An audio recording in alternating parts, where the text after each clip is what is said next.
What's up, everybody? Welcome back to Last Principles. I am your host, M.A., former member of the ICOC, the International Churches of Christ, baptized on October 8th of 2000, escaped in November of 2013.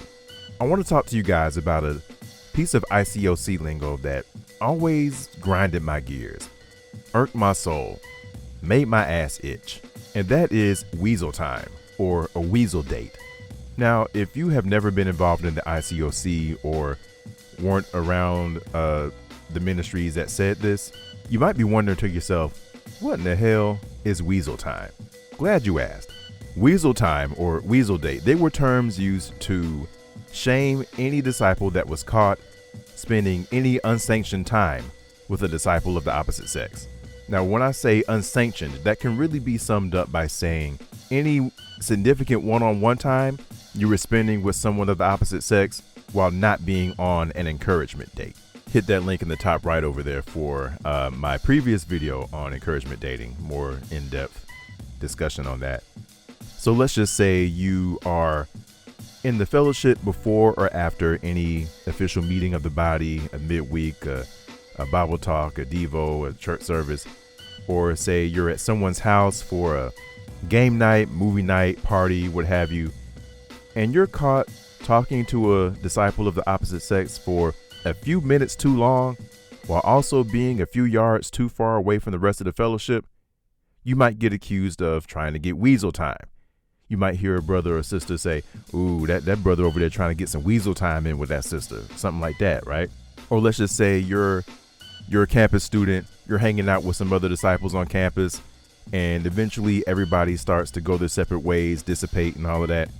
And it's just you and another disciple of the opposite sex, the last two people there. And instead of going your separate ways as well, y'all decide to kick it for a little bit. If someone saw that, you might get accused of trying to have a weasel date. Let's just say you're at a coffee shop or something. You're trying to study, get some remote work in, maybe just enjoying some coffee, and another disciple of the opposite sex happens to be there too. And instead of staying separate, y'all decide to sit and talk for a little bit, kick it for a little while. If someone saw that, or if you confessed it, because you got to confess everything, to your discipler, you might get accused of having a weasel date. So what's wrong with that? Why was that such a bad thing? Why was that frowned upon? So there are at least two reasons that I can think of. Y'all please hit me up in the comments. Let me know if y'all can come up with any other reasons that I don't mention here. I would love to hear from y'all. Love to hear any other perspectives on this. But two reasons that I can think of. One, purity culture. Now, purity culture was by no means an ICOC exclusive thing, right? Purity culture is pervasive all through Western Christianity and maybe even outside of Christianity. But the ICOC definitely had its own special brand, special flavor of purity culture. The ICOC was so deathly afraid of men and women falling into any kind of sexual sin. Now, I'm not downplaying, being serious about that. Don't get me wrong there. I'm not fighting for or against that here. I am just saying that the ICOC was so very serious about it that there was a lot of legalism, a lot of rules, spoken and unspoken, rules around the rules, all to make sure that nobody fell into sexual sin. For example, again, talking about encouragement dates. So all of our dates had to be double dates, and we were all but forbidden to be in an apartment, be in a car, be in any isolated place with a member of the opposite sex by ourselves. So you mix those two together, and it's basically you're not allowed to be with a member of the opposite sex without a chaperone. That's basically what it's saying, because they really just did not trust us to be adults. They didn't trust us to follow the Holy Spirit. They had to make doubly sure that you wasn't falling into sexual sin, which is really weird when you think about the encouragement date part of it, right? They want you to be on a double date just to make sure you guys can chaperone each other. With the encouragement dates, again, go back to that video. The vast majority of the time, I don't know what percentage to put on there. I'm gonna throw out a number and say at least 80 to 90%. The vast majority of your encouragement dates are with people you're not romantically interested in, people you're not physically attracted to. Yet, they don't want you going on a solo date because they're just so afraid that if you and a member of the opposite sex are by yourselves, whether that's by yourselves but in, out in public or by yourselves anywhere private, they were just so afraid that hormones and emotions would automatically take over and y'all would just inevitably have sex like it was a foregone conclusion. Even though you're on an encouragement date where the vast majority of the time you're not attracted to the person you're with, you don't find them attractive, you're not physically attracted to them, but if you get by yourself with them, you're gonna magically start fucking. That's basically what they were afraid of. Make that make sense. It doesn't make sense to me at all. So yeah, you got purity culture. The other reason I can think of is they were low-key, maybe even mid-key or higher, arranging dating couples and arranging marriages. They wanted to control who you dated. Hit that link in the top right again for my video on steady dating. So quick breakdown of that. If you liked somebody, you were not allowed, pause for emphasis there, you were not allowed to speak directly to the person you were interested in about the possibility of being boyfriend and girlfriend with them. No. You had to talk to your discipler, who would then talk to their discipler, and negotiations would begin. If they found that the interest was mutual, and sometimes this was the only thing necessary. Sometimes the interest didn't have to be mutual. If leadership approved of it, that at least that part had to be there. If leadership approved of it, then you would proceed to taking out or going out with the person once a month. And if things proceeded accordingly, you would get permission, pause for emphasis, permission to go out with them every other week. And then if things continue to progress and go well, you would get the coveted green light to go steady with the person. And then you would start dating. You would be boyfriend and girlfriend. In order to qualify for this, you had to be deemed as quote unquote spiritual. What that meant in the ICOC's eyes was you were checking the boxes. You were having your quiet time every day. You were praying every day. You were meeting with your discipler regularly. You were confessing all the time. You were confessing everything. You were getting people out to church regularly. You were sharing your faith, double-digit times a day. You were studying the Bible regularly. You were baptizing people. Basically, you were a good cog in the machine. You were making sure that there were butts in the seats. And you were being obedient, basically. You weren't ruffling no feathers. You weren't being disobedient. You were falling in line, doing everything they wanted you to do. So that's what they deem spiritual. So the ICOC, a lot of times, and I've heard so many testimonies about this afterwards. I didn't see this for what it was when I was there, but after leaving and hearing a bunch of testimonies, I'm definitely like, oh, they really were arranging dating couples and arranging marriages. There are I've heard way too many stories of people who dated people who they didn't even really like, all because leadership pushed them together. Leadership was funneling them towards each other, steering them towards each other, because they believed that these two people as a couple would be good for the ministry. Not good for each other, not compatible with each other, but good for the ministry. Good for getting butts in the seats. That's who they would put people together, because so they wanted to make their own ICOC power couples and have them lead Bible talks, have them lead ministries, all that good stuff. So I've heard way too many testimonies of people being like, they steered me toward this person. I didn't even like them, but they were like, oh, you should give them a chance. They're so spiritual. They're so submissive. They're so this, they're so that. And, they end up getting together either out of maybe eventually being convinced that they like the person or just giving in. And they kept so many people apart who actually liked each other. Don't be so unfortunate to like somebody who is being groomed for leadership, fast tracked for leadership, and you're just a regular rank and file member.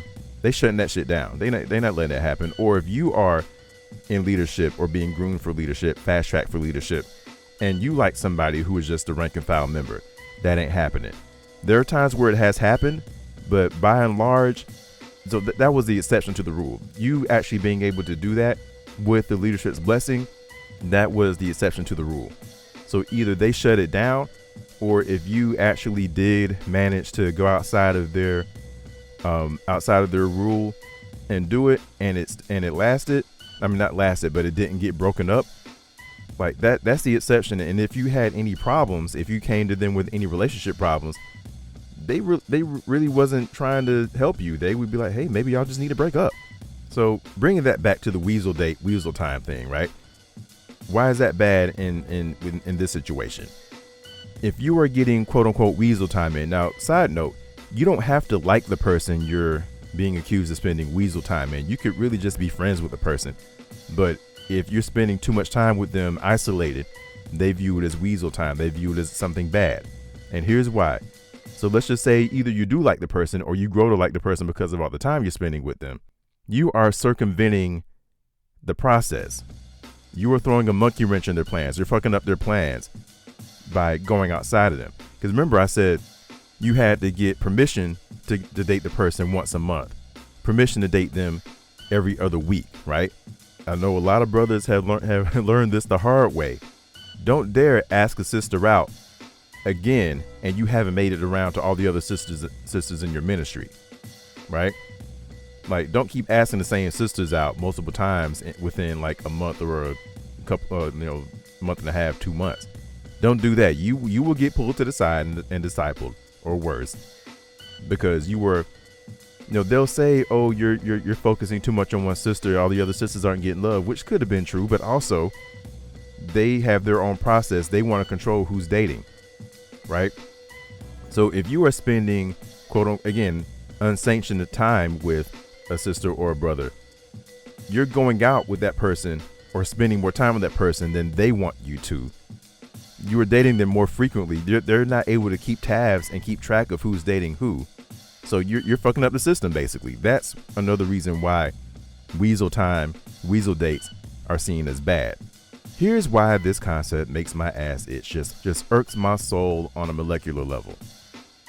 It really just vilifies, demonizes regular male-female human interaction.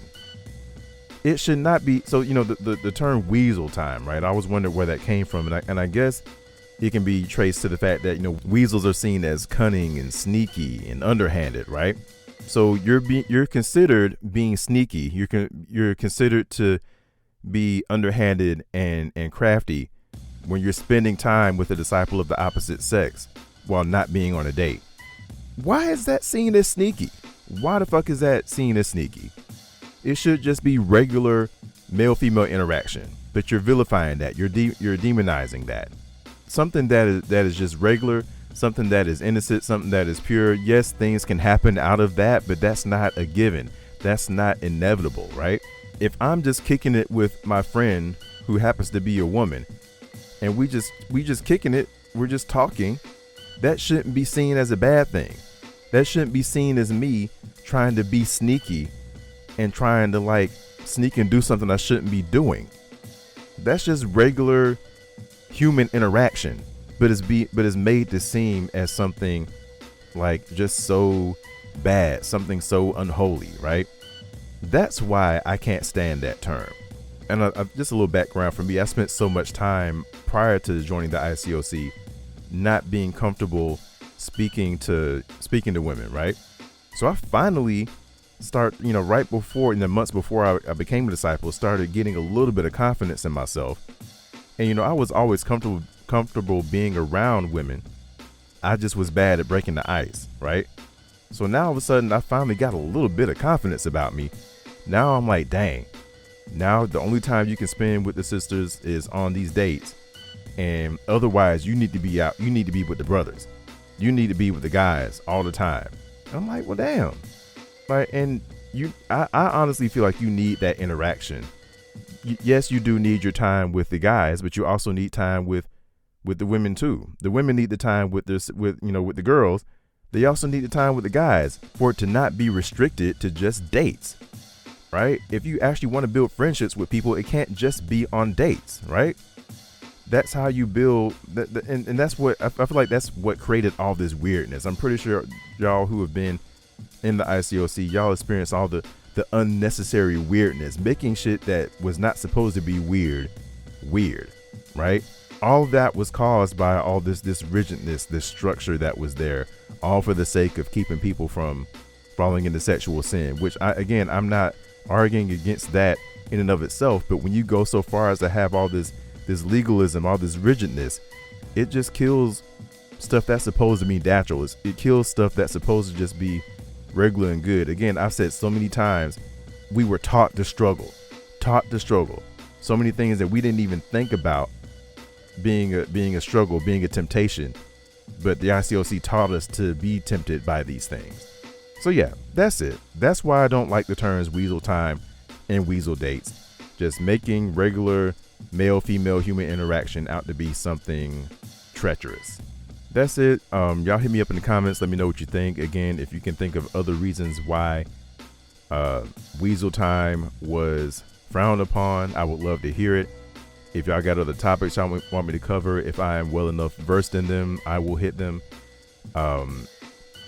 Again, I'm not here to bash things or people. I'm just here to share my experience, and in the hopes that, you know, my stories, my topics will be of some help to you, help you feel, if you are an ex-member or if you're a member who is questioning and thinking of leaving, hopefully that will, I hate to use the word encourage, to give you courage to, you know, to speak up, to step out, to leave, to find your own path. You know, I'm not telling you to leave. I'm not telling you to stay. I'm just trying to give you the information to do with what you will. I'm here to validate you, let you know you are not crazy for feeling how you're feeling. You're not bitter for feeling the way you're feeling. And if you are bitter, it is okay. It is a human feeling.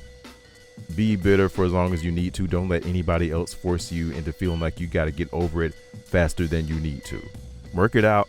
Get therapy if you have access to it. If you don't, you know, do what you got to do with listening to, you know, YouTube channels and podcasts like mine, like Losing My Religion, like the Reclamation podcast, like Nikita Lambert and a friend Asha over there.